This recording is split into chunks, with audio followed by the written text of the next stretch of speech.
micrófonos que apaguen y que, porque cortan la clase, interrumpen y la verdad que se dificulta el poder avanzar correctamente. Muy bien, entonces empezaremos con este mensaje del agua. Dice Masaru Emoto, es un científico japonés que demostró cómo el efecto de determinados sonidos, palabras, pensamientos y sentimientos alteran la estructura molecular del agua. ¿No? Es un experimento que él hace.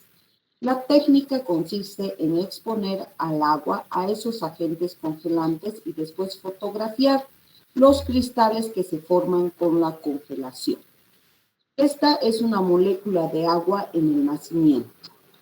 Esta es una molécula de agua en un río sucio. Miren cómo cambia drásticamente de algo hermoso a algo feo. El doctor Emoto colocó agua entre dos altavoces que emitían el sonido de una oración y después de algún tiempo congeló el agua y fotografió los cristales que se formaron. Molécula de agua expuesta a la energía del sonido del aria para una cuerda en sol de Bach. La misma molécula de agua expuesto al sonido de un rock heavy metal. Vean la diferencia de ambas moléculas. Molécula de agua expuesto al sonido de muchas gracias. Molécula de agua expuesto al sonido de una amenaza de muerte. Cómo va cambiando las moléculas, ¿verdad? Molécula de agua expuesta al sonido de la voz de Adolf Hitler. Amor y admiración, pastorales de Beethoven. No dejes que nadie olvide que nosotros seres humanos estamos compuestos de un 70% de agua. Si un simple muchas gracias cambia una molécula de agua, imaginen lo que una oración, palabras de amor, fraternidad, valentía, amistad pueden hacer recorriendo nuestro cuerpo cargado de agua. Si ocurre fuera de nuestro cuerpo, ocurrirá dentro de él también, cada vez que obremos con amor y rectitud. Pero conviene recordar que al revés también ocurrirá con palabras con sentimientos de odio, envidia, venganza, etc. Y es con eso que la gente puede enfermar, con agua cargada de energía mala y destructiva. Muchas dolencias comienzan a partir de nosotros. Con todo, si quisiéramos, todo cambiaría si nosotros lo hiciéramos posible. Siendo así, si el agua sucia hace mal a la salud, los pensamientos y palabras ruines también lo hacen. ¿Cuál es la molécula que queremos dentro de nosotros? La molécula de los buenos sentimientos o la de los sentimientos malos. Si obramos con amor, verdad, rectitud, paz, benevolencia, conseguiremos reestructurar nuestras vidas dándole felicidad, salud y belleza interior. Como pueden ver, un experimento simple que demuestra los cambios que pueden ocurrir en nosotros. Ahora sí, entraremos a nuestro tema. Antes de empezar, ¿escuchan bien? ¿Están viendo las diapositivas? Sí, doctora. Sí, doctora. Ok, entonces vamos a continuar con la segunda parte de los principios fundamentales para tallar correctamente un muñón. Como hablamos en la anterior clase, existen 7 principios fundamentales para tallar correctamente un muñón. Desgaste económico, resistencia y retención fue lo que en la anterior clase avanzamos. Ahora nos toca ver estos otros 4 principios que van a conformar los 7 principios fundamentales para tallar correctamente. Cada uno se correlaciona, hacia arriba, hacia abajo, todos están interrelacionados. Por lo tanto, es importante que cuando nosotros tallemos, apliquemos los 7 principios fundamentales. El cuarto principio habla sobre la rigidez estructural, el quinto sobre la extensión o límites y tipos de terminación cervical, sexto, eje de inserción de las prótesis y séptimo, protección de la preparación. Con estos 7 principios que ustedes deben aplicar en cualquier tallado que hagan, van a poder, como su nombre dice, tallar correctamente un muñón. Y lo que nosotros tenemos que aprender es justamente esto, a tallar correctamente un muñón. Entonces debemos aplicar los 7 principios cuando vamos a tallar una pieza. Empecemos con rigidez estructural. Empecemos con el título, que dice rígido, la estructural. ¿Qué quiere decir rígido? Quiere decir duro, sólido, resistente, rígido. Eso es el significado de rigidez. Entonces, ¿nosotros qué tenemos que lograr? Que sea rígido, sólido, duro. ¿Quién? La estructura. En nuestro caso, la estructura, cuando decimos estructura, estamos hablando de la corona protésica. La corona que nos entregue el protesista, esa debe ser dura, resistente, y a eso se conoce con el nombre de rigidez estructural. Cuando nosotros hablamos y haríamos referencia solamente de corona, por ejemplo, tenemos que especificar a qué tipo de corona nos estamos hablando o nos estamos haciendo la referencia. Para que comprendan bien, les voy a dar un ejemplo. Digamos, hay un grupo de 100 personas. Y yo digo, levante la mano las personas que se llaman María. Probablemente de esas 100 personas, 20 levanten la mano. Pero si yo digo María Delgadillo, de esas 20 personas levanten la mano, de esas 20 tal vez se reduzca simplemente a 5 personas que puedan llamarse María Delgadillo.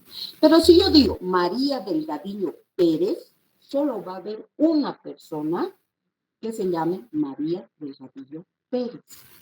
Entonces, para poder nosotros dar una respuesta correcta, cuando estoy haciendo referencia a la rigidez estructural, yo estoy hablando de la corona protésica, porque hay corona de flores. Si yo colocaría solamente corona, ¿a quién estoy refiriendo? Es como si yo diría María. Pero si yo digo corona protésica, estoy haciendo referencia a la corona que el protesista me entrega. Corona de flor, una corona de un rey, una corona dentaria, del diente o corona protésica. Entonces, cuando yo pregunte cualquier pregunta en el examen y ustedes tengan que poner la palabra corona, deben poner con nombres y apellidos para que yo sepa exactamente a quién están haciendo referencia. A la corona dentaria o en nuestro caso a la corona protésica, ¿verdad? Son dos cosas completamente diferentes que hacen referencia a dos cosas completamente diferentes. Corona dentaria al diente, corona protésica a la corona que el protesista confecciona. ¿Por qué es importante hacer esta diferenciación? Porque cuando hablamos de rigidez estructural, estamos haciendo referencia a la corona protésica. Vuelvo a repetir, cuando ustedes tengan que colocar la palabra corona, le van a hacer referencia a qué corona, de qué corona estamos hablando. En este caso, cuando hablamos de rigidez estructural como el cuarto principio fundamental para tallar correctamente un muñón, estamos tenemos que lograr un espesor suficiente de material restaurador, o sea, de la corona protésica.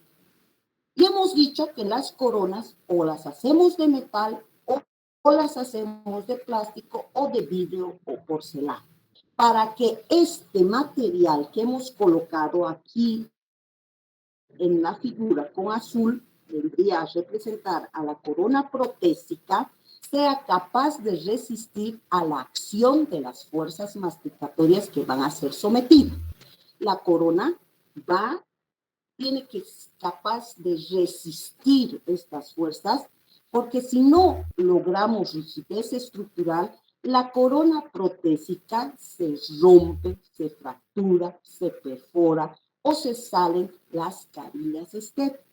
Entonces, si yo quiero lograr longevidad de mi prótesis, que sabemos que dura de 5, lo mínimo de 5 a 10 años, yo tengo que lograr rigidez estructural, que la corona protésica sea de un espesor suficiente, capaz de resistir a la acción de las fuerzas masticatorias sin que se rompa la corona protésica, sin que se fracture, sin que se perfore, sin que se deforme.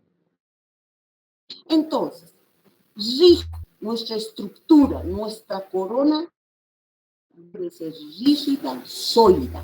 ¿Y de qué va a depender la rigidez estructural? Del material que estoy utilizando. Por eso es que tenemos cantidades exactas de desgaste dentario para darle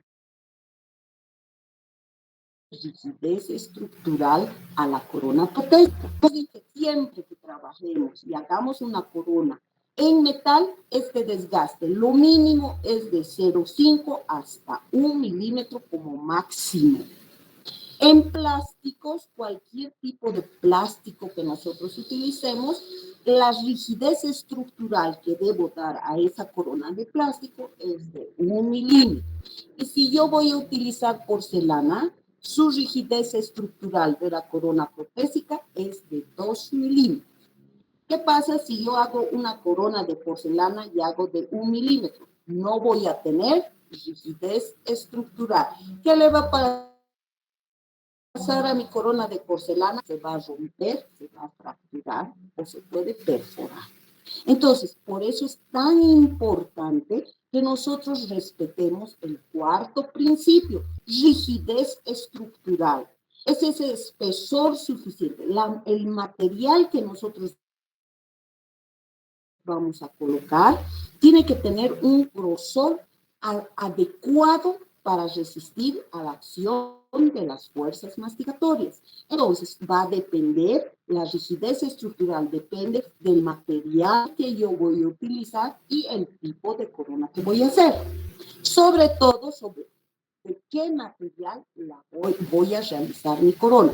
Yo tengo que darle un espesor suficiente, porque si no tiene espesor suficiente, no va a haber rigidez estructural. Si no hay rigidez estructural, mi corona se fractura, se perfora, se deforma. La corona protésica. Acá, por ejemplo, dice el tallado que nosotros realizamos debe proyectarse de modo que el grosor del metal, aquí estamos viendo una corona metálica, pueda resistir las fuerzas oclusales. Entonces, ¿qué quiere decir? Que 1 milímetro en todas las superficies debe mantenerse ese milímetro. ¿Por qué? Porque el metal requiere de 1 milímetro para tener solidez estructural. ¿Qué es una de las cosas más frecuentes que pasa cuando empezamos a tallar? Es que nosotros no respetamos, vean el inciso A, esta es una preparación dentaria, la B otra preparación dentaria y la C otra preparación dentaria. Muñoz.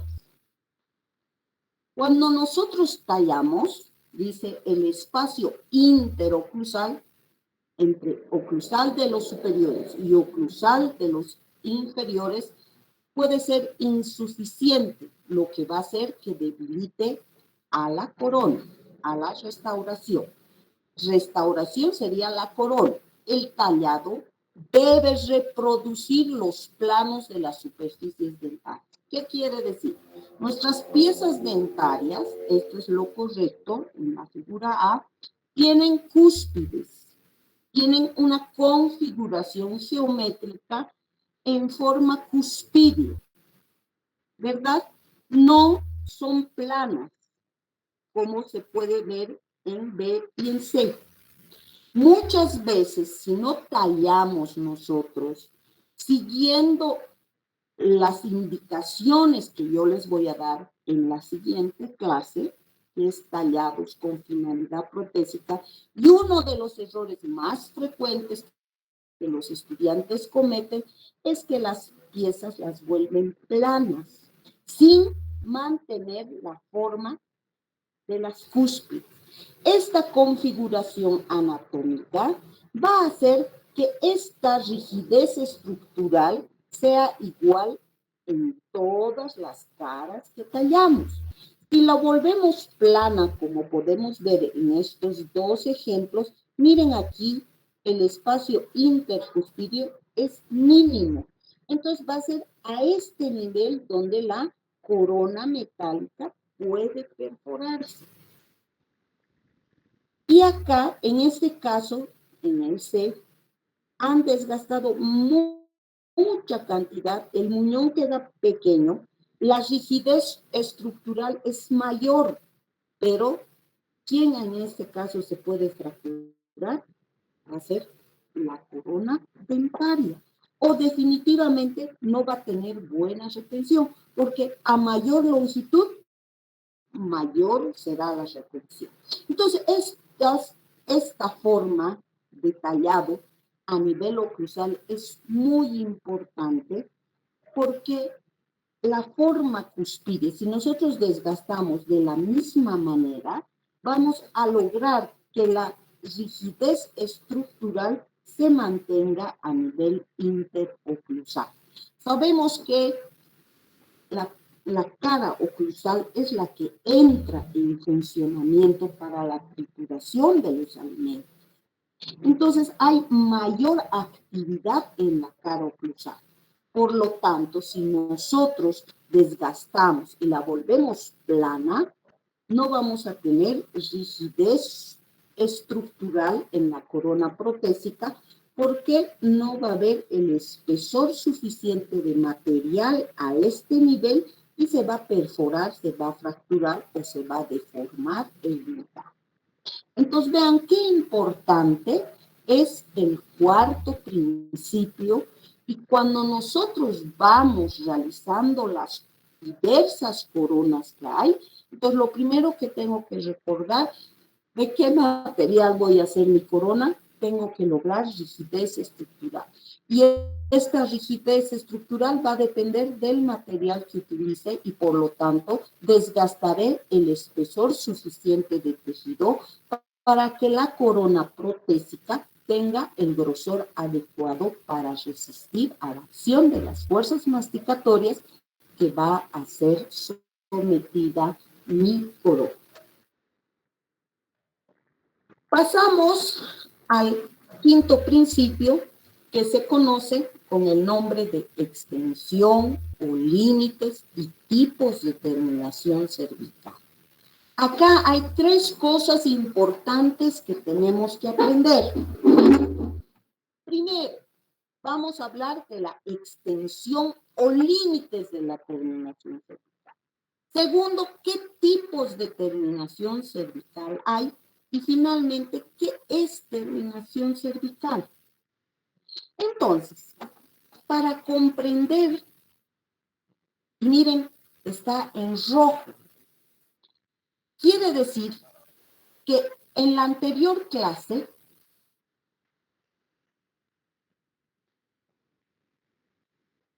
retención estaba en rojo.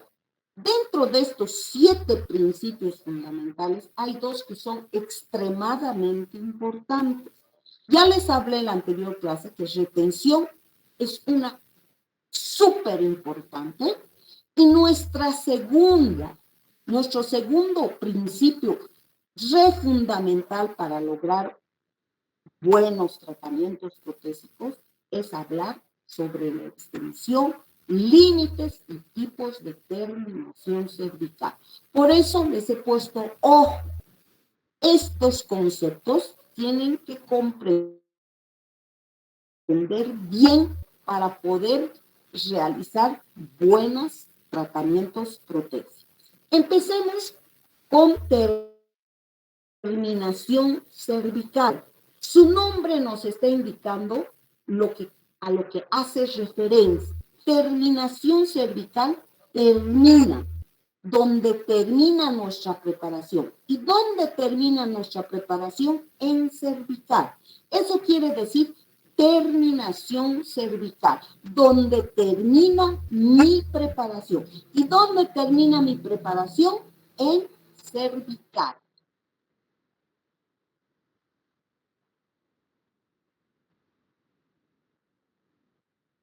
La parte cervical, ¿verdad? Donde termina mi preparación se llama terminación cervical. También se conoce con otro nombre a esta parte cervical. Recibe el nombre de cuello. Y si hablamos histopatológicamente de los tejidos que la conforman, se dice que es el límite amelo-cementario. ¿Por qué se da este nombre de límite amelo-cementario? Porque miren, el esmalte termina acá y empieza el cemento. Entonces, amelo, límite amelo-cementario.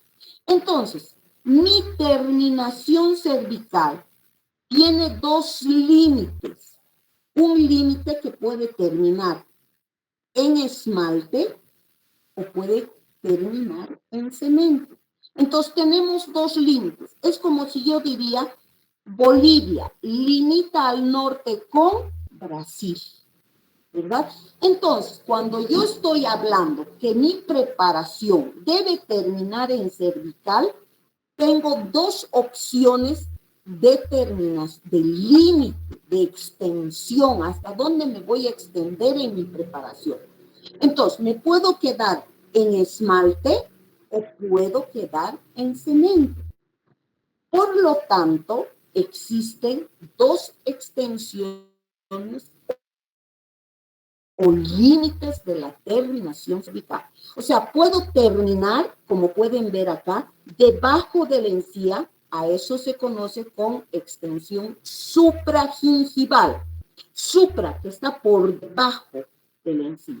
A eso se llama extensión supragingival. Miren, toda mi terminación, esta línea que se ha formado cuando voy tallando, se llama cervical, terminación cervical. Esta terminación, termino mi tallado, si lo hago en esmalte, va a ser una extensión supragingival. Supra, que está por debajo de la encía. O puedo extenderme y terminar dentro de la encía. Cuando termina el límite de la terminación cervical está por dentro de la encía, recibe el nombre de extensión o límite subgingival. Sub, que está dentro de la encía. Supragingival, que está por fuera de la encía. Entonces solamente podemos terminar nuestras preparaciones o supragingival o subgingival en nuestra terminación cervical. ¿Cuál de estas dos terminaciones es mejor? En la literatura dice que la mejor extensión de la terminación cervical es supragingival, por debajo, sin tocar la encía. Porque cuando nosotros hacemos nuestras preparaciones y hacemos subgingivalmente, estamos entrando. Mire, la fresa entra por debajo y podemos lesionar la encía. Por lo tanto, está en desventaja con la supragingival. Sin embargo, Si nosotros hacemos extensiones supragingivales, la estética no es la mejor. Por lo tanto, siempre que tallemos en la cara vestibular de las piezas, en las caras donde quedan visibles, nuestra extensión debe ser subgingivalmente para que no se note que existe una corona. En sector posterior, por ejemplo, que no se ve la parte de la encía, podemos hacer extensiones supragingivales, pero todo lo que es estético, piezas anteriores, la extensión de la terminación cervical tiene que ser subgingival, dentro de la encía. Cuando tengamos más experiencia, podemos hacer los dos tipos de extensiones. Todo lo que queda visible, como en este caso vestibular, mesial y distal, podemos tallar subgingivalmente y la parte palatino-lingual puede ser supragingival. A un principio, para aprender, todo vamos a tallar subgingivalmente. Y cuando ustedes tengan experiencia, podrán hacer uso de los dos tipos de extensiones de la terminación cervical. Cuando nosotros, y por lo general siempre se utiliza la extensión subgingival, la fresa debe entrar dentro de la encía. Miren, como están viendo en esta diapositiva. Tenemos que hacer de forma delicada, cuidadosa, para no producir mucha lesión en el tejido gingival, ¿verdad? Si nosotros entraríamos y la encía sangraría mucho, vamos a causar problemas a nivel de la encía. Por lo tanto, nuestro tratamiento no va a ser estético. ¿Y qué estoy buscando? Estética, sobre todo, porque hoy en día a los pacientes más les preocupa la parte estética que la parte funcional. Entonces, si yo quiero tener tratamientos estéticos, tengo que tener una extensión subgingivalmente. Debo entrar dentro del encía. Pero para poder entrar en mi preparación, ¿cuánto voy a entrar por debajo de la encía? Yo tengo que respetar el espacio biológico gingival que tenemos en todas las piezas dentales. Este espacio biológico, como su nombre indica, es un espacio, un lugar biológico, vida, que va a lograr que no dañemos la encía. Entonces, yo para hacer esta extensión subgingival, debo recordar que tengo un espacio biológico gingival que me permite que no produzca ninguna lesión a nivel del tejido gingival. Para eso, voy a utilizar una sonda periodontal. Sonda periodontal que viene con pequeñas ranuras donde nos indica 1 milímetro, 2, 3, 4, 5 y así sucesivamente. Entonces, antes de empezar a tallar, con mi sonda periodontal, digamos, esta es la pieza que voy a tallar, yo voy a introducir dentro de la encía y voy a medir este espacio que hay. ¿Cuánto espacio tiene? Cada pieza y de cada paciente, el espacio es diferente. Por lo tanto, siempre es bueno utilizar esta sonda periodontal para medir el espacio que tengo. Respetar el espacio biológico, porque si yo no respeto el espacio biológico, voy a causar muchas iatrogenias. Ahora, hay una diferencia entre este espacio biológico que yo tengo entre un paciente joven y un paciente adulto. Mire, en un paciente adulto, el surco gingival es el espacio entre la papila intervertaria, la encía libre, y tenemos una encía adherida. La encía libre, en la encía libre está el surco gingival. Y este surco gingival en un paciente joven va de 0,8. En un paciente adulto de 0,7. O sea que no hay mucha diferencia. En cuanto al epitelio, en un paciente joven es de 1,3 y el epitelio en un paciente adulto es de 0,7. El tejido conectivo en un joven es de 1 milímetro y en un adulto es también de 1 milímetro.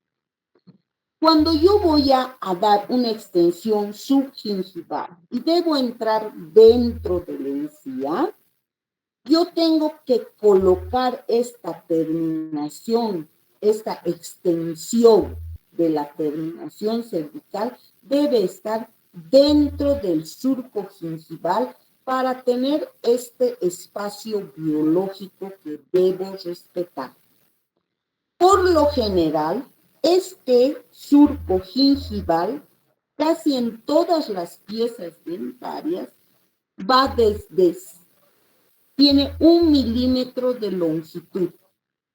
Entonces, si yo he medido, tal vez en una pieza sea 1 milímetro, por lo general casi todas tienen 1 milímetro o pueden ir a 2 milímetros.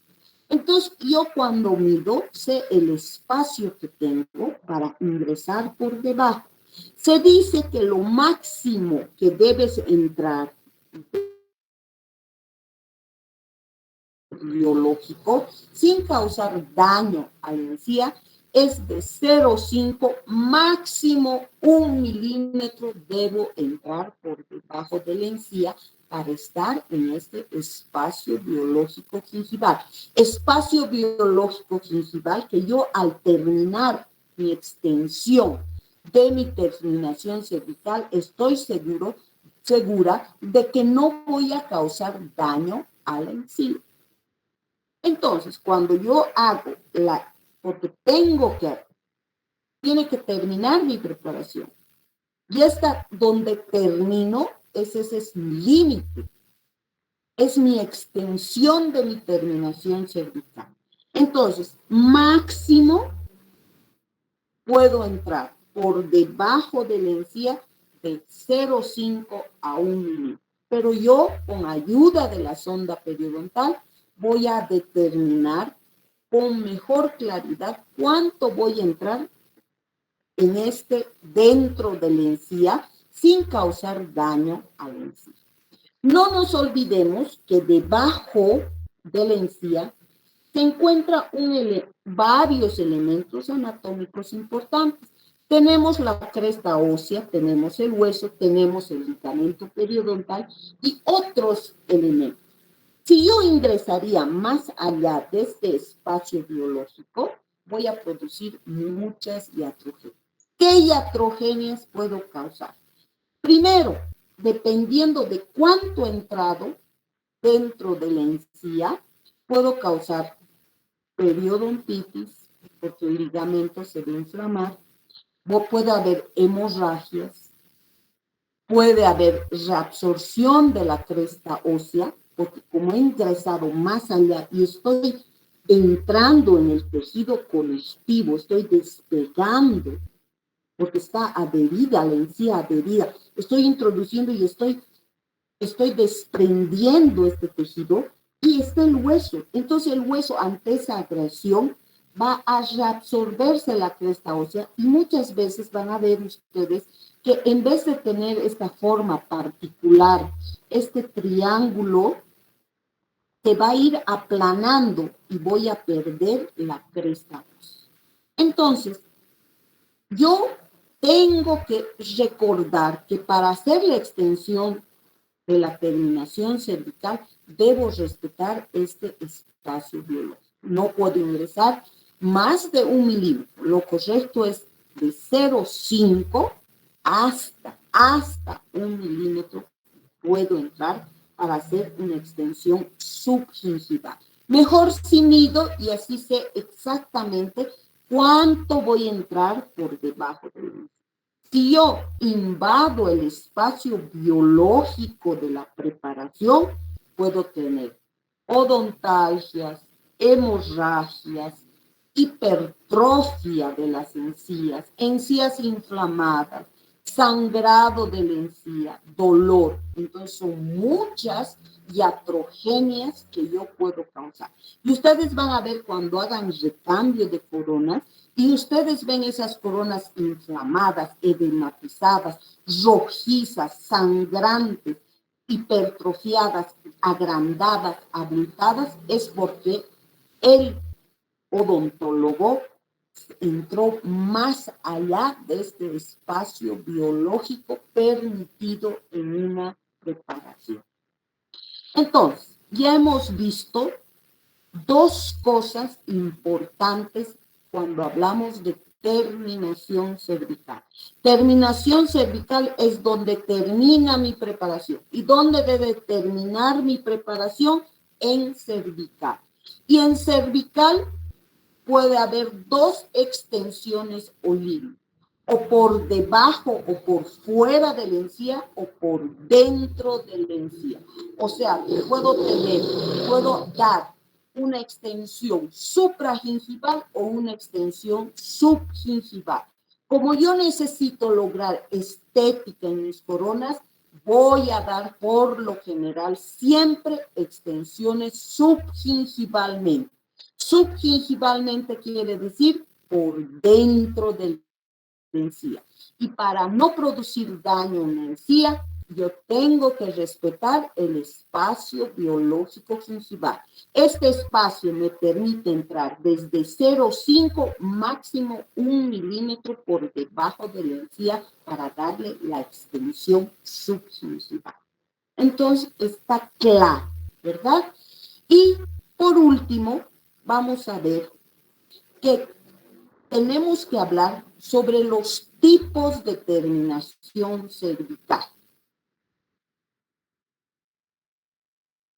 Tenemos 5 tipos de terminación cervical únicos. 5 configuraciones que yo puedo darle a esta terminación cervical. Estos 5 son básicos.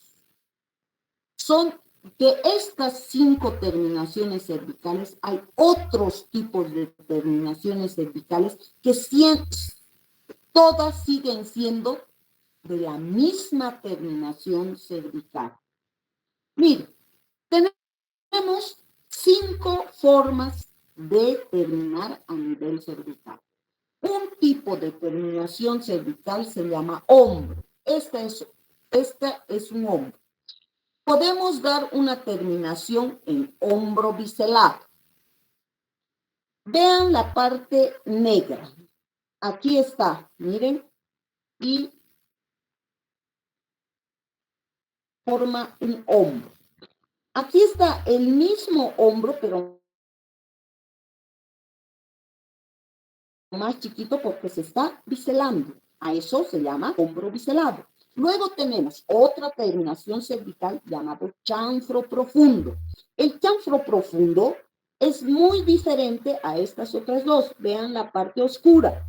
Es una terminación circular. Aquí es recta. Aquí es recta, pero lleva un bisel. Aquí es una terminación circular. Y aquí es una terminación que se conoce con el nombre de filo de cuchillo o llamada línea cero anatómica, donde miren, no, este es el diente, la pieza, y esta es la corona. Casi está en solución de continuidad, o sea, que no hay nada, es un límite que no, muy suave, tan suave que por eso recibe el nombre de filo de cuchillo. Les voy a explicar cada una de estas 5 terminaciones cervicales básicas. Y de estas nacen otras terminaciones cervicales que les voy a mostrar.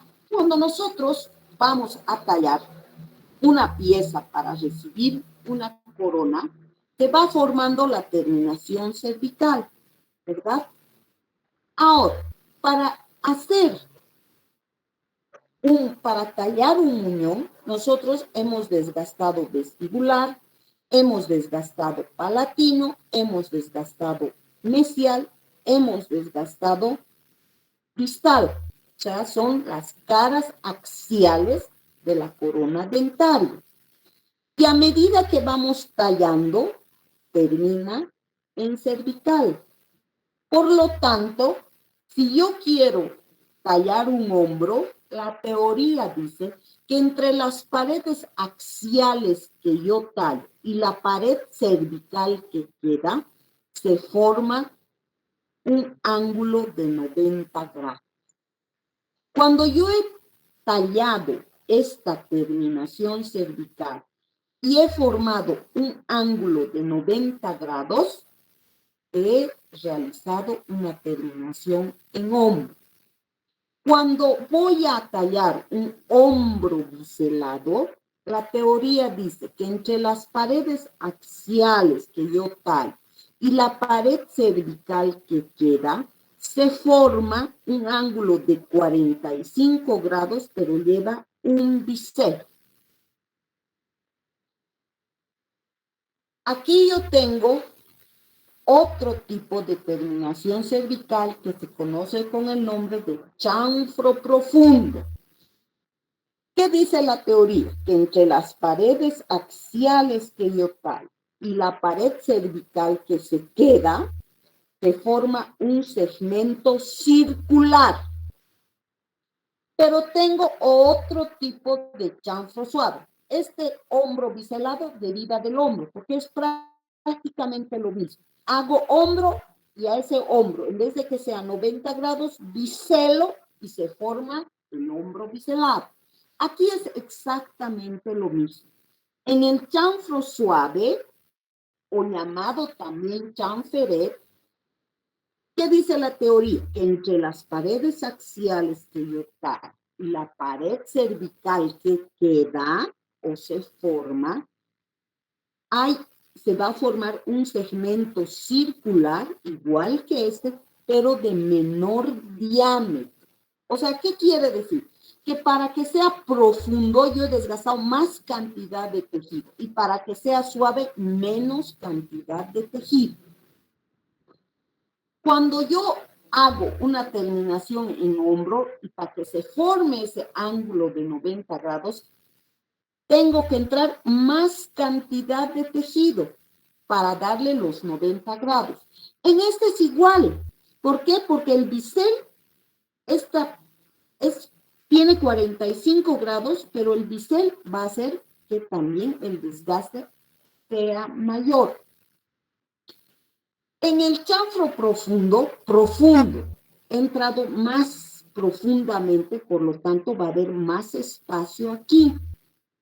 En cambio, en el chanfro suave es también un segmento circular, pero de menor diámetro, o sea que he desgastado menos cantidad de tejido y el diámetro del desgaste es suave, pequeño. De ahí que viene el nombre de chanfro suave y chanfro profundo.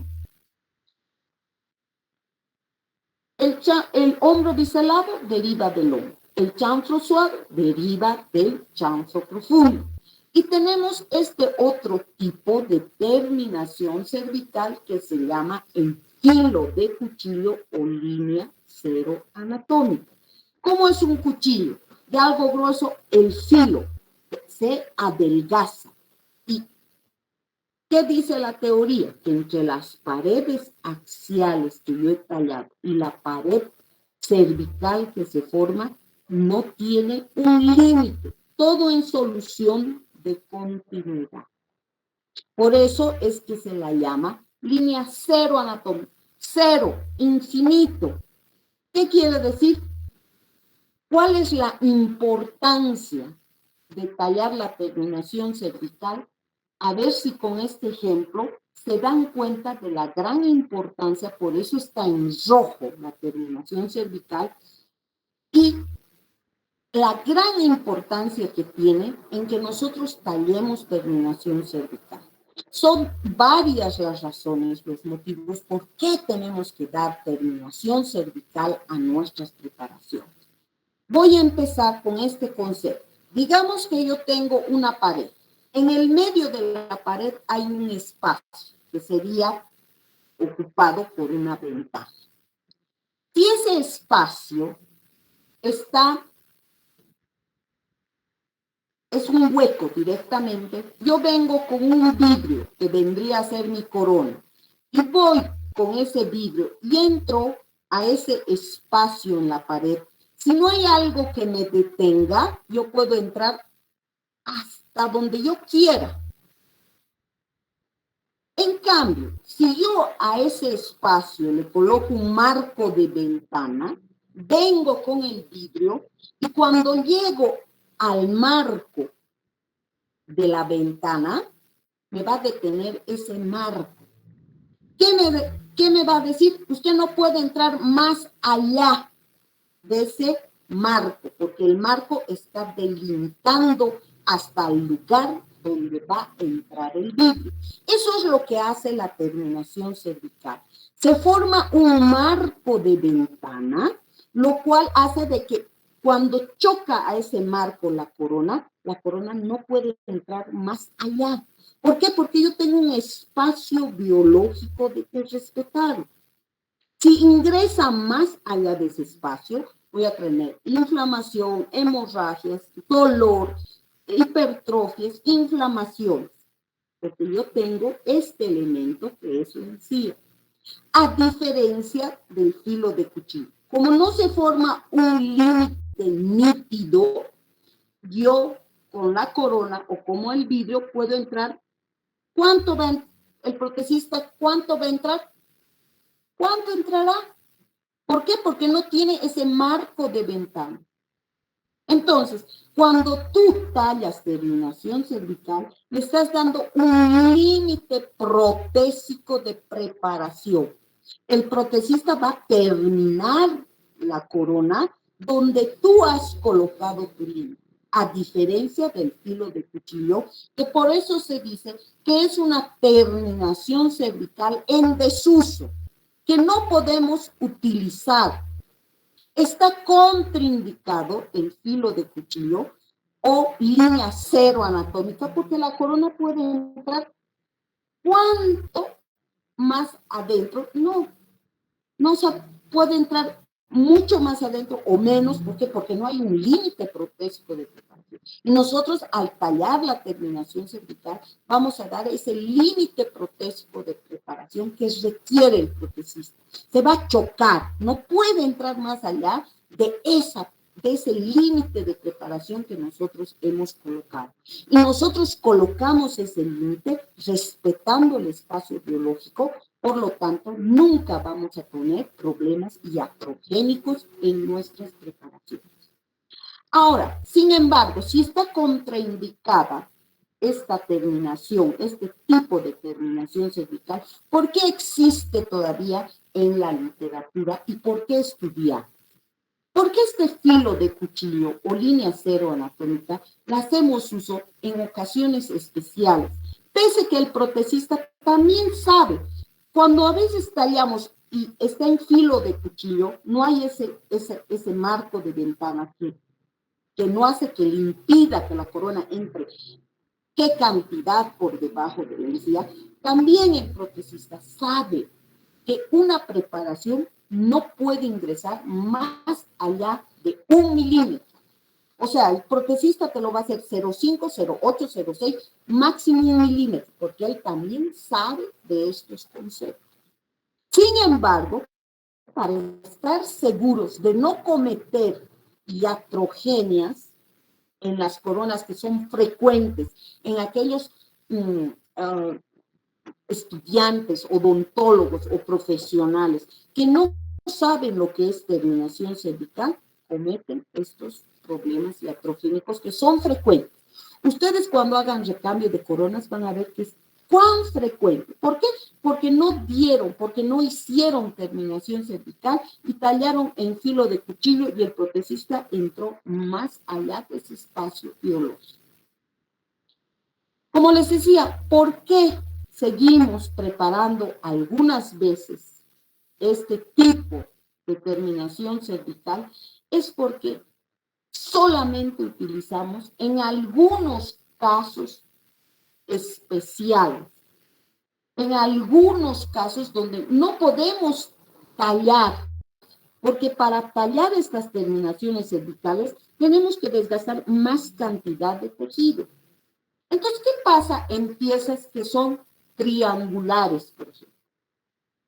En esos casos donde la pulpa dentaria es muy grande, y si yo tallaría un hombro o un chanfro, voy a tocar la pulpa. Entonces, ¿qué es preferible? Mantener la vitalidad de la pieza y por lo tanto hago filo de cuchillo.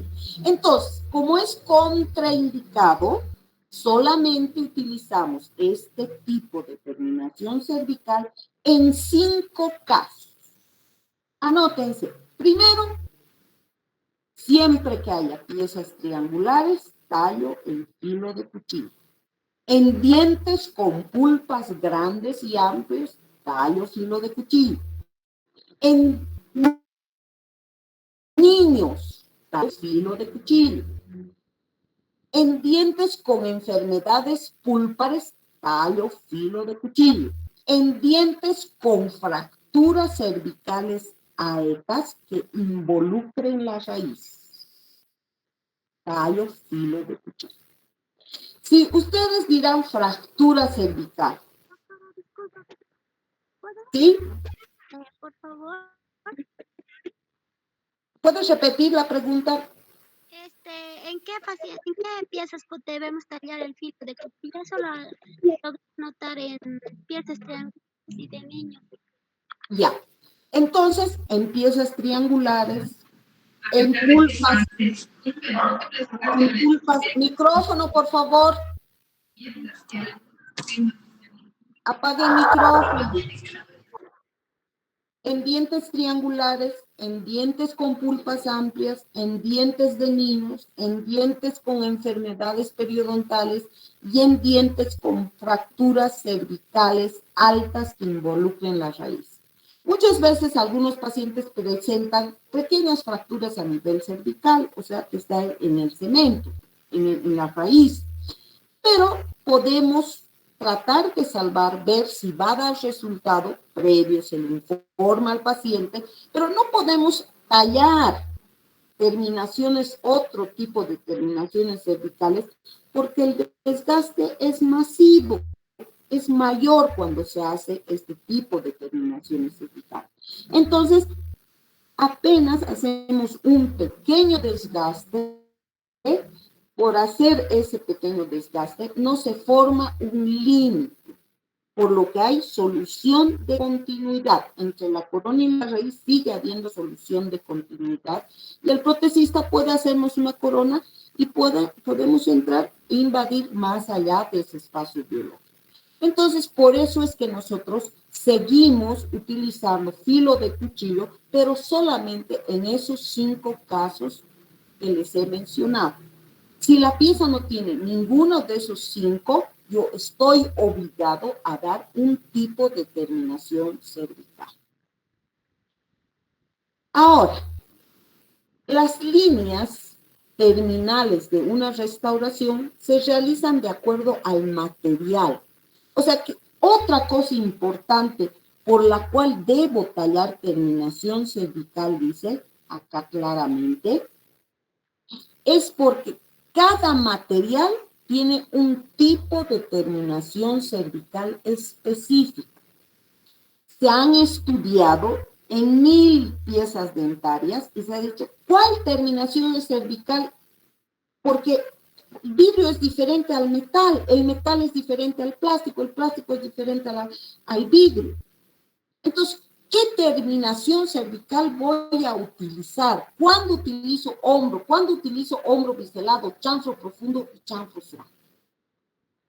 Entonces, va a depender del material que tú hagas tu corona para saber qué terminación, qué tipo de terminación cervical hay.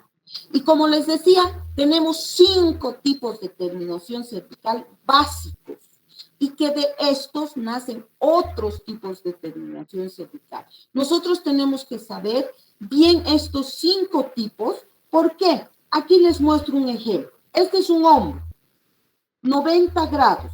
Entre las paredes axiales que hemos tallado y la pared cervical se forma un ángulo de 90 grados. Sin embargo, esta angulación puede ser de 5 grados, hombro biselado con 45 grados, con 30 grados, con 15 grados, pero siguen siendo hombro, ¿verdad? Entonces, solo tenemos 5 tipos básicos y de esos 5 tipos básicos han sacado otras variantes que no son tan utilizadas también, porque se han hecho estudios científicos donde se han estudiado 1,000, 2,000, 3,000, 5,000 piezas dentales y se ha visto qué tipo de terminación cervical es mejor para qué material. Cuando yo hago una corona de vidrio, ¿qué terminación cervical debo hacer? ¿No? Entonces es importante que tú tienes que recordar que si utilizas metal, plástico o vidrio, la terminación cervical va a cambiar en tu preparación. Acá tengo un cuadro donde especifico para qué tipos de coronas tú vas a requerir la terminación cervical que le vas a dar a tu preparación. Cuando tú haces hombro en 90 grados, sirve para coronas de porcelana pura y para coronas de collar les. Entonces, siempre que utilice vidrio puro, yo debo darle una terminación en hombro. Cuando yo haga coronas en metal porcelana, mi terminación, mi tipo de terminación cervical tiene que ser en hombro o hombro biselado, o también escalón biselado. Con ese mismo nombre se lo conoce, hombro biselado. Entonces, si voy a hacer una corona de metal porcelana, tengo que hacer hombro biselado. Cuando yo, miren, aquí hay hombro inclinado, no vamos a utilizar. ¿Por qué? Porque hemos dicho que hay 5 básicos que ya se han hecho estudios científicos y se ha visto cuáles son los mejores. Entonces, si vas a utilizar cualquier tipo de porcelana, el circonio es una porcelana, la porcelana de Fenderfab es otro tipo de vidrio. En hombro, cuando vas a hacer metal porcelana, usa hombro biselado. ¿Por qué? Porque ya se ha estudiado qué es lo mejor. Filo de cuchillo, por ejemplo, en esta dice corona metálica y preparaciones periodontales con problemas. Pero la metálica no es una terminación ideal el filo de cuchillo. Solamente en esos 5 casos nosotros hacemos filo de cuchillo. Si tienes que hacer una corona metálica, lo mejor que puedes hacer es dar un chanfro suave. Si vas a utilizar, voy a volver acá, hombro porcelana, hombro biselado, metal porcelana. Los chanfros, para que sea suave, he desgastado poca cantidad de tejido. Si he desgastado poca cantidad de tejido, ¿cuánto habré desgastado? Más o menos 1 milímetro. Entonces, ¿qué coronas puedo ajustar a un chanfro suave? Todo lo que es metal, 1 milímetro. Todo lo que es plástico, 1 milímetro.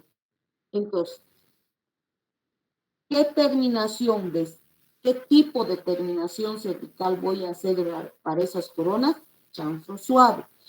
Pero si yo hago un chanfro profundo, he desgastado más cantidad de tejido. Este desgaste es mayor. O sea, 2 milímetros.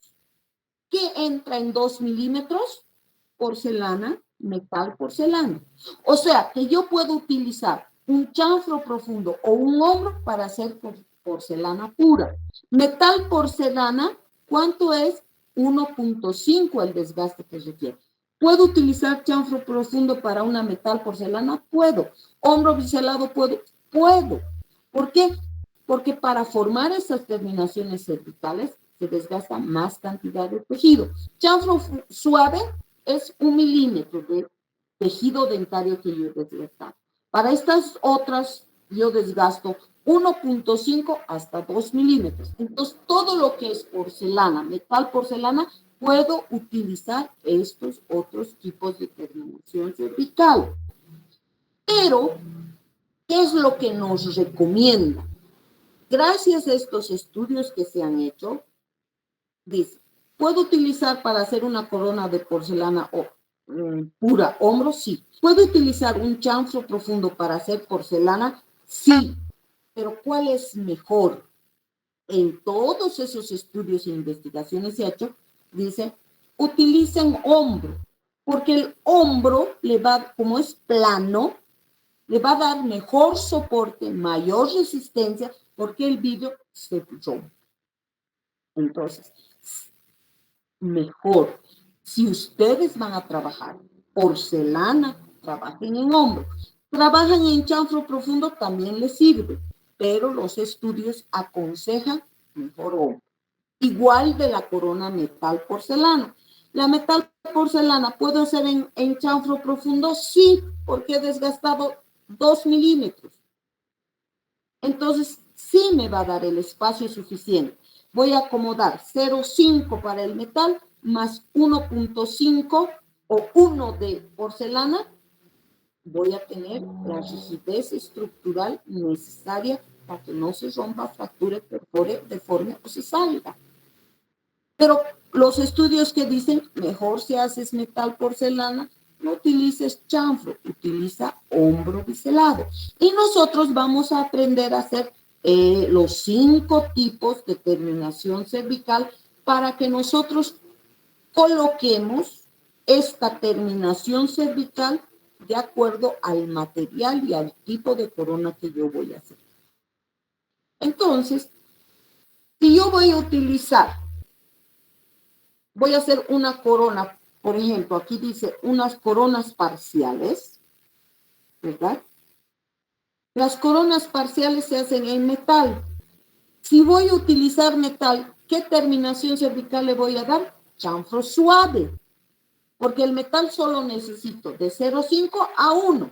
Y si yo hago suave, el desgaste es de 0,5 a 1. Entonces, puedo acomodar todo lo que es metal, todo lo que es plástico. Todo lo que es vidrio ya requiere mayor grosor para que haya rigidez estructural. Por lo tanto, o hago hombro biselado o hago chanfro profundo. Pero existen especificaciones más propias para cada material que vamos a utilizar. Porcelana pura, hombro puro. Metal porcelana, hombro biselado. Y el chanfro profundo nos sirve para los 2 tipos también de materiales que yo voy a utilizar. Les estaba hablando de la gran importancia de tallar terminaciones cervicales. Por lo tanto, aquí está resumido. ¿Para qué sirve tallar terminación cervical? Sirve para 3 cosas fundamentales sobre todo. Primero, para dar un límite protésico de preparación, ¿verdad? Les he explicado. Para no causar iatrogenias y daños gingivales si la corona ingresaría más allá de ese espacio biológico. Y porque cada corona tiene un tipo de terminación cervical que sirve para cada material. Entonces, tallar terminación cervical es fundamental.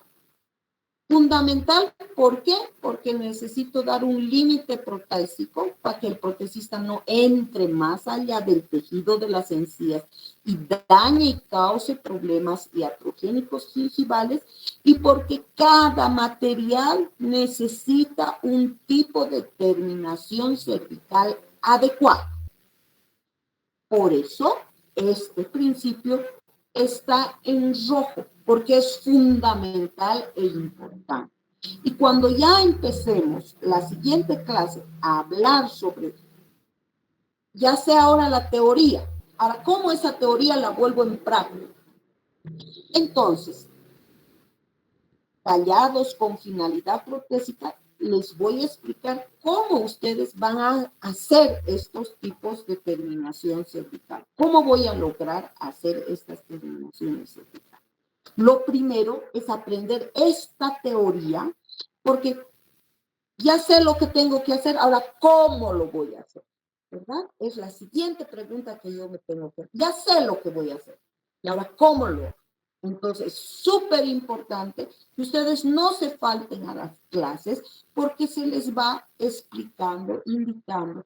Tomen apuntes, atiendan lo que se les está explicando para que luego ustedes puedan hacer y ponerlo a la práctica.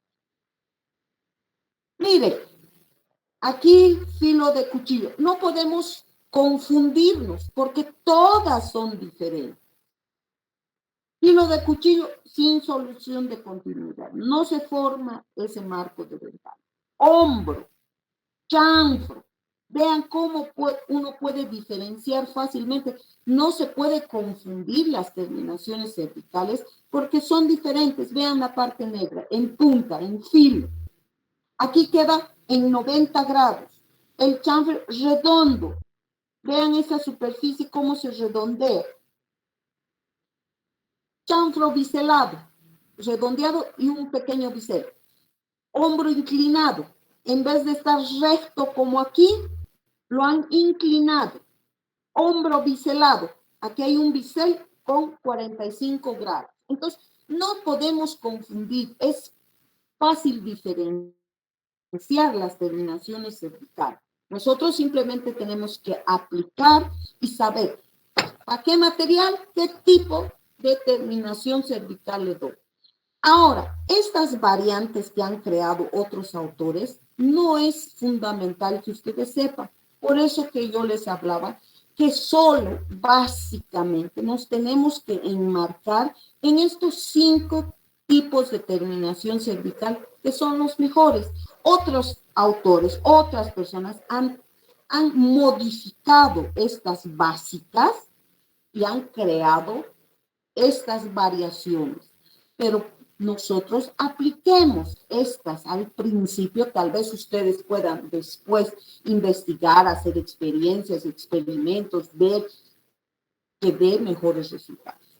Pero en la literatura, y actualmente, como les digo, se han hecho estudios en universidades donde se han tallado 1000 piezas con este tipo, con esta otra, y básicamente nos limitaremos a estos 5 tipos de terminación cervical que es necesario para cualquier tipo de corona, ¿no? Entonces, no es difícil. Cuando ya hagan un poco la práctica, van a poder tal vez comprender mejor de lo que estamos hablando, pero es necesario que ustedes sepan bien la teoría para poder darse cuenta. ¿Cuándo es hombro? ¿Cuándo se forma un bisel? ¿Cómo es un chanfro profundo? Una filo de cuchillo. Espero que les haya quedado clara esta parte, porque como les decía, es súper importante la terminación cervical en mi preparación. Cuando yo les hablaba acá y les decía que una de las razones importantes es para dar un límite protésico de preparación, es para que cuando nosotros tallamos, todo lo que es amarillo es la pieza dental. Luego tomamos la impresión, mandamos al protesista y el protesista va a confeccionar, va a fabricar la corona. Mire, no nos puede pasar que cuando tallamos la terminación cervical se forme un escalón positivo. Esto es un escalón positivo. ¿Qué está pasando en este escalón positivo? La corona protésica es más grande. Se está pasando de ese marco, de la parte cervical que queda. Miren cómo se está saliendo, ¿verdad? Se está saliendo de esa terminación. O sea, sobre el escalón positivo es un exceso de material de la corona que protruye, que sobrepasa el margen de la preparación. Estos escalones son más frecuentes los positivos en las porcelanas. Y un escalón negativo es lo contrario a un escalón positivo. La corona protésica queda corta. Se trata de una deficiencia del material de la corona, que consiste en que queda expuesto en la flecha roja que pueden ver el margen de la preparación. O sea que no puede pasarnos. Es negativo que haya escalones positivos y escalones negativos. Si una impresión no es correcta, si no tallamos terminación cervical, si el protesista no puede ver la parte cervical, ¿dónde va a acabar la corona? Puede formarse escalón positivo, que sobra material, o escalón negativo, que falta material. El escalón positivo generalmente cuando hay porcelana se forma. Y cuando trabajamos coronas metálicas es frecuente que pueda haber escalones negativos. Entonces, ¿cómo debe terminar este margen de acabado entre la corona y la pieza dentario al mismo nivel? No puede ni faltar ni sobrar. Tiene que ser en el mismo margen de acabado. Entonces, si tú le tomas una buena impresión, has tallado correctamente la terminación cervical, se forma este límite protésico de preparación. El protesista sabe que tiene que terminar donde termina la parte de ese margen de acabado, ese margen cervical. Entonces, no podemos ni formar, ni que exista escalón positivo, ni escalón negativo. Imagínense, si quedaran cualquiera de estas opciones, nosotros vamos a comer alimentos y los alimentos pueden quedarse atrapados aquí o pueden quedar encima de aquí. Imagínense, se puede instalar una caries, inflamaciones, gingivitis, hemorragias, muchas cosas. Entonces, no podemos. Cuando hablamos de margen de acabado, debe acabar donde acaba la preparación, donde queda cervical, ahí debe acabar la corona. Entonces, muy importante, como dice aquí, el margen del borde protésico crea, si nosotros terminamos de sellar al mismo nivel que la parte cervical, va a crear un cierre hermético para evitar la penetración de bacterias. Ojo, miren qué importante es. Dice que la parte más crítica de la preparación de una corona es la parte de la terminación cervical, porque la corona el único lugar donde tiene espacio es a nivel cervical, porque la corona está cerrada. Solo aquí es abierto. Entonces, se dice que es la parte crítica de una preparación, la parte cervical, porque tiene que haber un cierre hermético entre la corona y la parte cervical que queda, debe sellarse. ¿Para qué? Para evitar la penetración de bacterias, para impedir que la saliva humedezca y disuelva el cemento. Imaginen, otro medio de retención es el cemento. Pero si aquí no se ha logrado ese cierre hermético, vamos a crear todas estas complicaciones.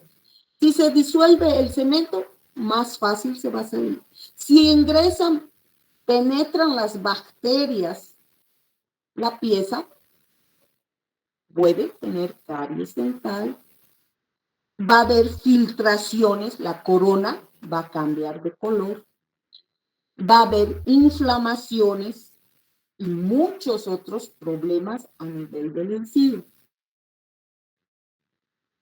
Una cosa cuando hablamos también de márgenes de acabado es que aquí dice restituye el perfil de emergencia.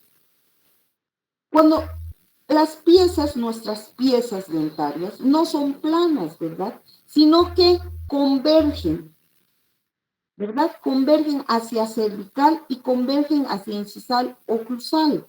O sea, no son rectas, son como esta línea blanca donde pueden ver que está convergiendo hacia el cervical.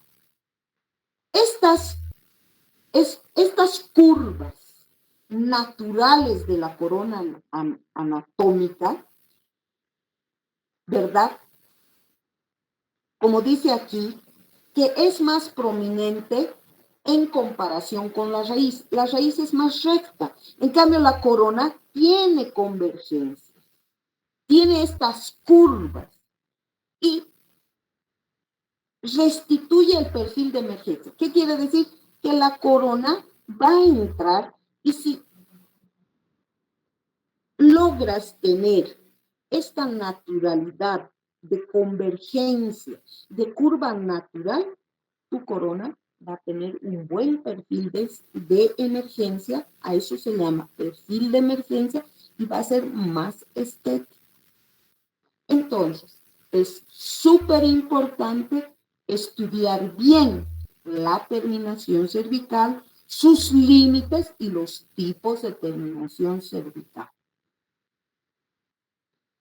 Y con eso terminamos todo lo que es referente a terminación cervical. Pasamos al sexto principio fundamental que se conoce con el nombre de eje de inserción. ¿Qué quiere decir eje de inserción? ¿Cómo va a entrar nuestra corona y cómo va a salir nuestra corona? Hemos dicho que cuando hacemos una sola corona, no se nos complican los ejes de inserción, a diferencia que cuando hacemos puentes, ahí ustedes van a estudiar mejor los ejes de inserción de la prótesis. Pero de forma general, ya sea para una corona o para un puente, existen dos cosas importantes en relación a los ejes de inserción.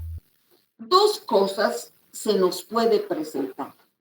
Primero, cuando las piezas están correctamente alineadas, como pueden ver en esta figura A, cuando las piezas están correctamente alineadas, la corona y la raíz están en una misma dirección, prácticamente rectas. Por lo que si tus piezas, en la que estás haciendo una corona y un puente, están correctamente alineadas, el eje de inserción de la corona o de la prótesis es siguiendo el eje longitudinal de la pieza. ¿Qué quiere decir longitudinal? Recto. O sea, la corona con la raíz están rectas. Por lo tanto, el eje de inserción de tu corona es longitudinal a la pieza dental. Cuando nosotros colocamos una infiltrativa para un incisivo, ¿qué nos dice la teoría? Fondo del surco siguiendo el eje longitudinal de la pieza. ¿Por qué?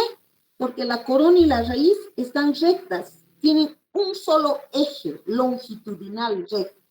Por lo tanto, al colocar yo la inyección siguiendo el eje longitudinal recto, voy a encontrar el ápice, ¿verdad? Por donde está pasando el paquete vasculonervioso. Por lo tanto, la anestesia tiene que ser siguiendo el eje longitudinal de la pieza.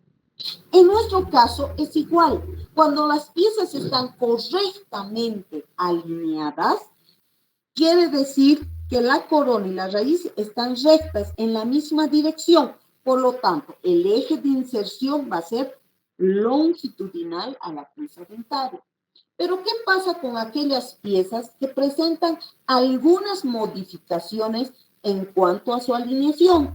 Puede haber todas las versiones, mesioversión, distoversión, vestíbuloversión, palatoversión, giroversión. Entonces, ¿qué quiere decir? Que la corona está en una dirección y la raíz en otra dirección. Vean aquí, la corona no está recta como aquí, sino que la corona está en una dirección y la raíz está en otra dirección. En estos casos, el eje de inserción de una prótesis, la teoría dice que ya no debemos tomar en cuenta la parte radicular, sino que el eje de inserción es perpendicular al plano oclusal, mesial y distal. O sea que en la dirección que está la corona, esa tiene que ser el eje de inserción, siguiendo el plano oclusal, mesial y distal. O sea que si está vestibularizada, la corona entra vestibularizada.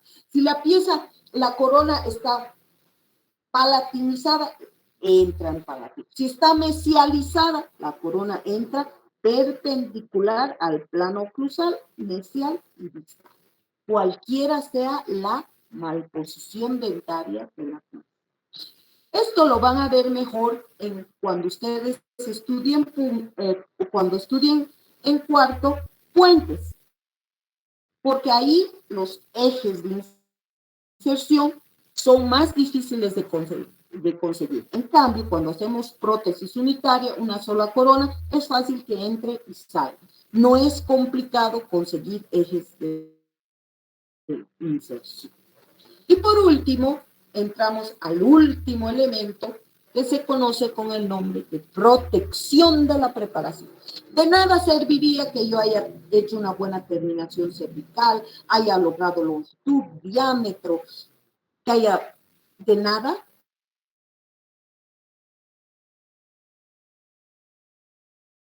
principio fundamental que es protección de la preparación. O sea, he tallado, he realizado una preparación de la pieza y la pieza, tomo la impresión, mando al protecista, el protecista tarda de 2, 3 días para entregarme la corona y yo no protejo mi preparación. Toda esta preparación puede fracturarse, puede romperse, puede contaminarse, puede infectar, puede pasarle 1000 cosas. Por lo tanto, tengo que respetar el séptimo principio porque debo proteger mi preparación. Mi preparación está lista, mi muñón está correctamente preparado, pero yo necesito proteger esa preparación. ¿Por qué? Porque voy a tardar 2 a 3 días hasta que me entregue el protecista para colocar mi corona. Entonces, ¿cómo voy a hacer la protección de mi preparación? Con la confección de un provisorio. Para hacer un provisorio, yo tengo 2 técnicas que puedo utilizar. La técnica directa o la técnica indirecta. La técnica directa es cuando yo voy a hacer directamente en la boca del paciente. Y la técnica indirecta es que requiero tomar un modelo y en el modelo recién confeccionar mi provisorio. Cuando nosotros hacemos coronas, una sola, ¿verdad? La prótesis unitaria, puedo utilizar la técnica directa. ¿Por qué? Porque el material con el que voy a confeccionar mi provisorio va a ser el acrílico autopolimerizable. Ustedes saben que todos los acrílicos para polimerizar, para endurarse, hacen una o requieren una liberación exotérmica, que sale calor. Y este calor es, si yo utilizo un pedazo pequeño, el calor es menos. Si yo utilizo más cantidad, como en un puente utilizaría mayor cantidad, se libera demasiado calor. ¿Qué va a pasar si yo confecciono un puente en técnica directa? Es demasiado calor. Yo puedo producir daño pulpar, salud pulpar y periodontal donde quiera. Entonces, si yo voy a hacer un provisorio y es un puente más de una pieza, siempre haré la técnica indirecta. Para una corona, puedo utilizar la técnica directa, pero aún igual va a liberar calor. Entonces, ¿qué tengo que hacer si libera calor? Una vez que he terminado de preparar, tengo mi muñón listo, debo proteger, voy a hacer un provisorio, preparo una pequeña cantidad de acrílico autopolimerizable, hago un pequeño bloque que se llama la técnica de bloque de un provisorio, como pueden ver en esta figura, y ese bloque coloco en el muñón, retiro, saco, retiro, saco. en frío, agua al muñón. Aíslo con vaselina para disminuir el calor. Meter, sacar, meter, sacar. ¿Para qué? Para que vaya fraguándose. Una vez que fragúa el acrílico, disminuye de tamaño. Por lo que siempre tengo, hasta que fragúe, debo calzarlo en el muñón. Pero porque el calor puede producirme un daño pulpar hasta periodontal, yo meto, saco, enfrío, agua, jeringa, enfrío, meto, saco hasta polimerizar. Puente, no es aconsejable hacer técnica directa. Deben hacer siempre técnica indirecta porque pueden causar daño pulpar y gingival. Ojo, importante. Ahora, ¿cuáles son? Miren, 15 objetivos, 15 razones, 15 motivos y si estudiaríamos y podríamos buscar más razones, más objetivos por el cual tenemos que hacer un provisorio. Por eso es el séptimo principio fundamental, porque es fundamental proteger nuestra preparación. ¿Proteger de qué? Protegerlo al muñón de fracturarse, protección dentino-pulpar. Si nosotros mandamos a nuestro paciente sin el provisorio, ¿verdad? Mandamos sin un provisorio. Entonces, debemos proteger a nuestra preparación. ¿Y de qué vamos a proteger? De la fractura. Protegerla a la pulpa, porque un paciente va a comer algo muy frío, puede comer algo muy caliente, muy frío. ¿La pulpa qué? Va a tener reacciones, está recibiendo estímulos externos de calor, frío, que van a causar daño pulpar. Por lo tanto, debo hacer un provisorio. Debo proteger al periodonto también. Cuando yo he terminado de tallar y he hecho una terminación subgingival, entrado dentro de la encía, esa encía puede cambiar, sí, puede. Entonces, si yo tallo un provisorio, voy a hacer que ese margen de periodontal que queda también se mantenga en el lugar donde yo lo he colocado. ¿Para qué? Para que cuando venga la corona sea el mismo y no haya habido modificación. Entonces, para proteger, también tengo que hacer este provisorio a nivel periodontal. Para evitar migraciones dentarias. Cuando yo he tallado una pieza, ¿verdad? ¿Qué he hecho? He creado espacio en todas las superficies de la pieza que luego va a ser ocupada por la corona. Cuando hay espacios y yo no coloco un provisorio, las piezas pueden moverse del lugar que estaban. No nos olvidemos que nosotros tenemos dos tipos de erupción. Una erupción activa y una erupción pasiva. Se llama activa durante la risólisis o cambio de dientes temporarios a permanentes. ¿No ve? Hay una erupción dentaria en la niñez, pero también tenemos que recordar que nosotros tenemos una erupción pasiva durante el resto de nuestra vida. Cuando una pieza no encuentra oclusión, hay una erupción pasiva tratando de hallar oclusión. Si hay espacio en mesial y distal, la pieza puede migrar hacia mesial, puede migrar hacia distal. Si no encuentra oclusión, va a migrar hacia vestibular. Y cuando venga la corona, no hay espacio para que entre. Entonces, ¿qué vamos a hacer? Vamos a volver a desgastar el muñón, otra vez espacios. ¿Y qué está pasando? Estoy disminuyendo la altura, estoy disminuyendo la retención, estoy disminuyendo el diámetro, estoy afectando a la retención. Por lo tanto, para que la pieza permanezca en su mismo lugar, yo necesito confeccionar este provisorio. Este provisorio es fundamental. Otro motivo por el cual, para evitar migraciones, debo realizar un provisorio. Para evitar cierre de espacios. O sea, se puede mover porque tenemos erupción pasiva en oclusal, en mesial, en distal. Entonces, debo, por estas razones, para que no haya un cierre de espacio, debo realizar mi provisorio. Por razones, por funciones oclusales, porque esa pieza tiene que entrar en función, en oclusión. Por eso también tengo que realizar un provisorio, porque el provisorio me va a ayudar a mantener funciones estéticas, porque me va a ayudar a tener funciones masticatorias. Por razones fonéticas también necesito hacer un provisorio. Por razones de funciones de diagnóstico. Hay muchos pacientes que dicen, doctora, ¿cómo me va a quedar? Cuando yo te haga el provisorio, vamos a poder diagnosticar. Y decir, mira, se va a ver así. Entonces, también por razones de diagnóstico puedo hacer un provisorio para evitar retracciones gingivales.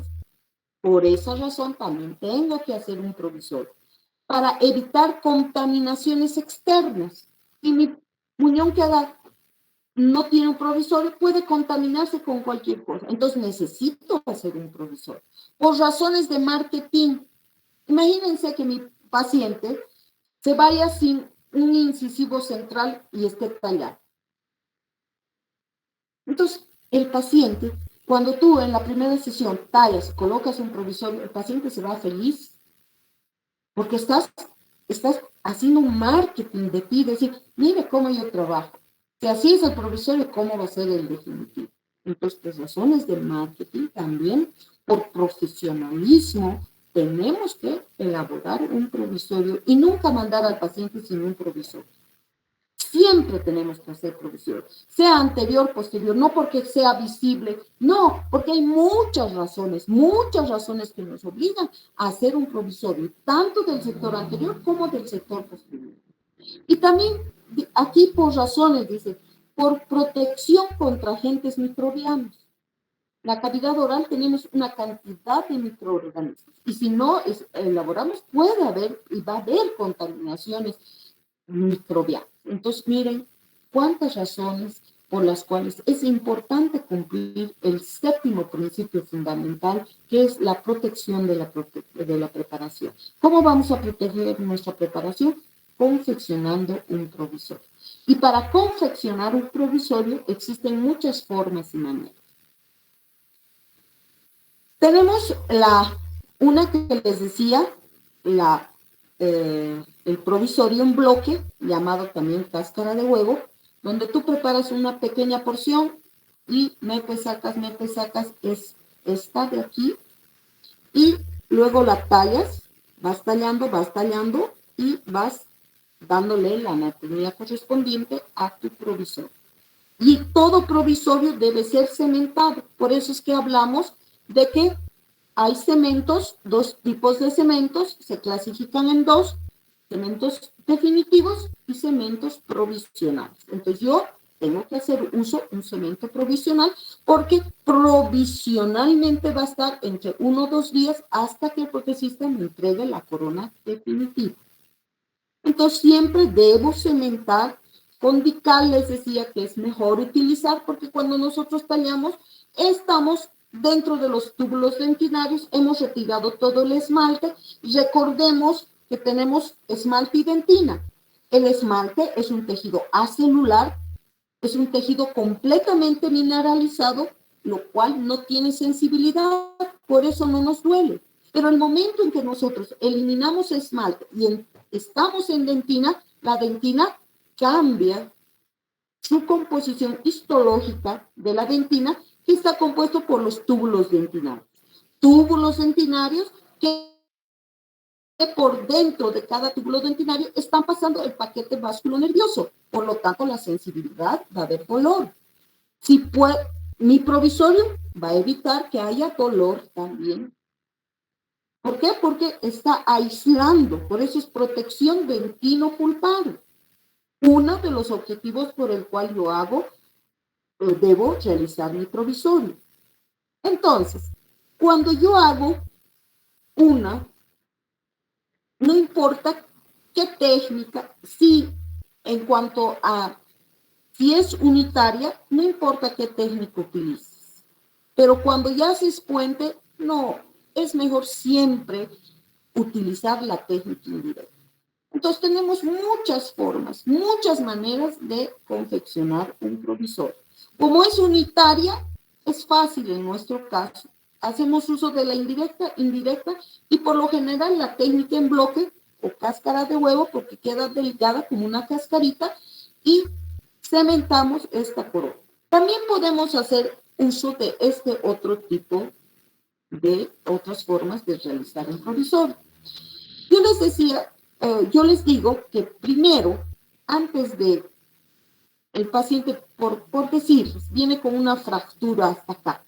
Lo primero que nosotros hacemos para tallar siempre, primero lo que se hace es reparar, reponer la estructura que se ha perdido. O sea que tallamos prácticamente en una pieza sana. Sea por caries, por cualquier razón, por cualquier motivo, nosotros hacemos corona cuando ha habido gran pérdida de tejido dentario. Ese tejido dentario lo primero que hacemos es reparar, con resina por lo general. Entonces siempre vamos a tallar en una pieza sana. Entonces viene el paciente, rehabilitamos la pieza y cuando está rehabilitada la pieza tomamos una impresión con alginato. Esta impresión con alginato la guardamos hasta que tallemos el muñón. Una vez que hemos tallado el muñón, vamos a colocar dentro de, es como si hubiera un molde, dentro de el espacio del muñón, vamos a colocar el acrílico autopolimerizable preparado y luego lo vamos a poner en boca y nos va a salir directamente nuestro provisorio. O sea, podemos hacer uso del provisorio en matriz con alginato. Ahora, si quieres gastar más, puedes hacer también un provisorio con matriz de silicona. ¿Por qué? Porque ambas van a tomar la impresión, lo vamos a guardar, tallamos la pieza, agregamos a la impresión el acrílico, ponemos en boca y sale prácticamente terminado. Retocamos, igual como ven, con piedras de acrílico y damos una buena terminación a nuestro provisorio. Ahora, siempre que hagamos un provisorio anterior o posterior, existen 4 características importantes de un provisorio. Sea técnica que uses, forma que hagas, 4 cosas debe cumplir un provisorio. La primera, que los márgenes que ajuste bien a nivel cervical. Uno de los requisitos. Segundo, que debe respetarse las papilas interdentarias y debe haber puntos de contacto respetando las papilas interdentarias. Tercero, que debe haber buenos puntos de contacto para que no se mueva. O sea, en mesial y en distal tiene que tener puntos de contacto. Y finalmente, que no haya interferencia oclusal. Entonces, son 4 cosas importantes. Hagas cualquier tipo de provisorio. 4 cosas. Que selle en cervical, que no haga interferencia con las papilas interdentarias, que haya puntos de contacto para que no se muevan las piezas dentarias y que hagas un buen ajuste oclusal. 4 cosas importantes, sea cual sea la técnica, la forma, la manera en que tú hagas un provisorio. Ahora, otra forma de hacer un provisorio es que las casas dentales nos venden, como pueden ver aquí, kits de coronas provisorias. Esta es una corona provisoria hecha de policarboxilato. O sea, son coronas que uno tiene que simplemente elegir aquí cuál le calza mejor. ¿Qué es lo que tengo que hacer? Aquí, por ejemplo, metálicas también vienen kits en forma metálica. Depende de ti utilizar cuál. Por ejemplo, hoy en día, como ya no utilizamos mucho el metal, estamos sacándolo al metal. En la odontología ya no vienen como estos kits donde tú ajustas igual. O sea, ya está una corona provisoria hecha. Puedes comprarte y simplemente ajustar. Entonces, también existe, miren, esta matriz de celuloide, nos venden estas en celuloide, pequeñas coronas. A estas coronas se les introduce el acrílico y luego ponemos en el muñón. O aquí, miren, esta matriz preformada, transparente, cuando ya es un puente, es muy larga. Nosotros preparamos esta matriz, eso lo van a ver en cuarto. A esta matriz nosotros colocamos el acrílico. ¿Puedes colocar resina? Puedes, pero es más caro. Entonces no vale la pena y va a ser un día. Entonces por eso es que utilizamos acrílico autopolimerizable, porque es fácil, rápido y se lo maneja de buena manera, porque tienes técnica directa e indirecta para hacer tu provisorio. Sea cual sea la forma, el tipo, tú debes lograr que selle a nivel cervical, que se respeten las papilas interdentarias, que haya puntos de contacto y que no cree interferencia oclusal. Eso es lo importante cuando uno va a hacer un provisorio. Y con esto terminamos los 7 principios fundamentales y recuerden el mensaje de agua, ¿verdad? Las moléculas, nosotros somos 70% agua, por lo tanto, ¿qué tipo de moléculas tenemos dentro de nosotros? Muy bien, ahora sí, dejo de compartir pantalla y les pregunto, ¿tienen algunas dudas? ¿Tienen preguntas? ¿Qué parte no han comprendido para que yo les pueda explicar o indicar? Los escucho.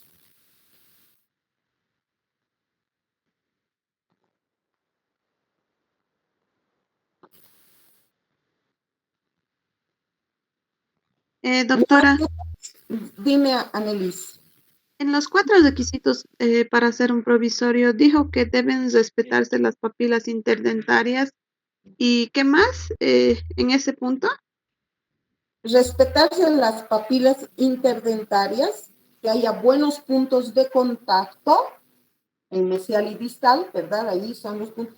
Y que debe haber un buen ajuste oclusal del provisorio. O sea, 4 cosas. Que ajuste bien, que selle a nivel cervical.